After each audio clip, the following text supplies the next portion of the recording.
ਅੱਜ ਤੁਹਾਡੇ ਸਾਹਮਣੇ ਬੈਟਰੀਆਂ ਦੀ ਕਲੈਕਸ਼ਨ ਲੈ ਕੇ ਆਏ ਆ। ਰੈਡਮੀ ਦੀ ਬੈਟਰੀਆਂ ਵਾ ਲਿਥੀਅਮ ਕੁਆਲਿਟੀ ਦੇ ਵਿੱਚ।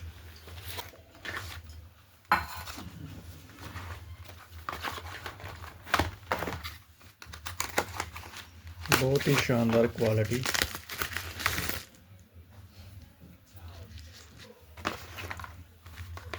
ਕੁਆਲਿਟੀ ਦੇ ਵਿੱਚ ਕੋਈ ਕੰਪਰੋਮਾਈਜ਼ ਨਹੀਂ।